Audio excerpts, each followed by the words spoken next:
Can Republicans come together on a single bill to renew FISA? I think we can. I think there's been some negotiations between judiciary and the intelligence community on trying to heal some of the differences. I think there'll still be some folks on either side that may not like it.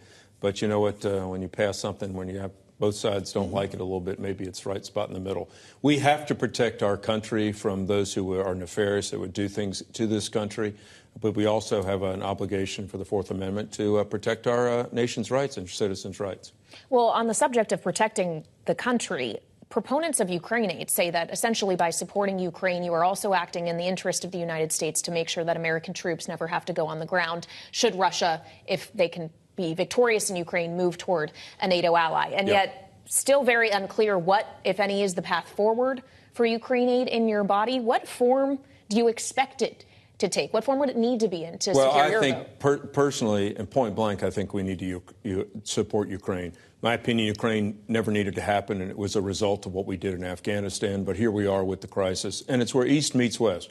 You've seen now Russia and China agreeing and working, cooperating on unprecedented levels. And while we're fighting essentially a proxy war with Russia, we're also doing it with China. And now the axis of evil, as President Reagan said, are aligning very, very much. We have to show strong support for democracies, and we have to do that with Ukraine. Is the Speaker going to get fired if he goes through with this? You don't need me to tell you about the motion to vacate. You've already lived through this experience. And some folks say, you know what, Republicans don't have the stomach to go through it again. It's not even a real threat, that the gentlewoman from Georgia is, in fact, just raising money on this. No, I think it's a real. I'm sorry, Joe. I do think it's a real threat. But sadly enough, when Matt Gaetz had his personal issue with Speaker McCarthy, he brought down a great part of what happened with the Republican Party. We don't need this nonsense. We don't need rogues. We don't need individuals screaming on the House floor that Republicans aren't doing enough. We need folks that actually think not just one step ahead, not two, but 3 and 4 steps ahead. What's the best way we can get most of Republican priorities put forth? You don't get everything 100% in this world. Some folks just need to realize that you can't get everything with one big bite. We don't have supermajorities in the House, Senate, and the White House. We need to do what we can when we can, and that time is right now. Well, you allude to the former speaker, former member, frankly, Kevin McCarthy. There were 8 Republicans who joined Democrats in voting to oust him. Right now, the only real vocal Republican on this issue is Marjorie Taylor Greene. And Congressman Lucas, who we just heard from, said he is only aware of that one. Do you think the votes would even be there if she moves forward with this? Well, again, we're in a very slim majority right now. I think I forget the numbers are 2s right now. But also, I think Democrats are tired of this nonsense, too. I think the whole body... So you expect them to step up to protect it? Well, I don't know that would happen, but I think the whole body is tired of this nonsense. I'm tired of showboats in Congress that see this as their platform for personality.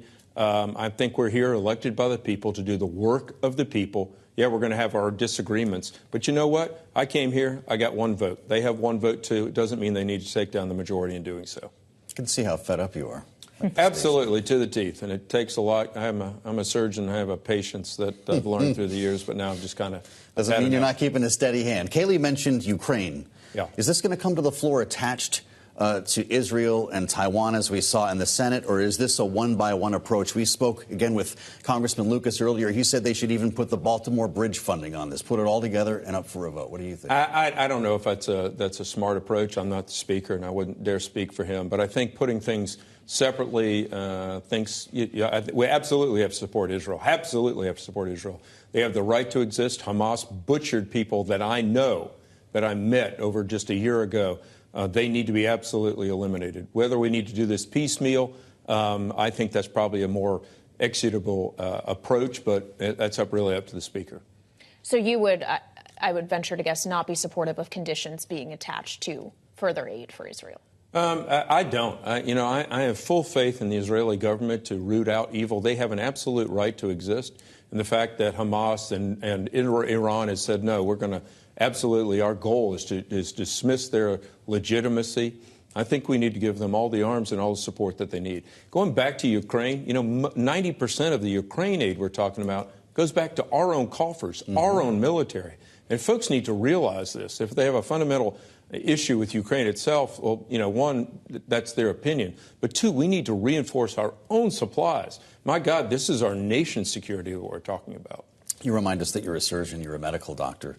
We started our hour here with a conversation about this abortion ruling today in Arizona. There are very deep personal feelings, often tied to religious beliefs that have to do with this. How concerned are you that this is an anchor on Republicans when they try to keep the House in November? Well, this was done when Roe v. Wade was overturned and sent back to the states, which is absolutely what should have happened. This was something that was in the Constitution as a state issue. This is certain states that are acting. You know, I think our Democratic operatives are going to take advantage of this and push the emotions highly, if not the most emotional issue, as a nationwide issue. But, you know, this is done in silos. This is done by one particular state. I think Arizona, you know, what they did in the Supreme Court was something isolated. I don't see other folks doing this. But that's where it should be. It's in the states.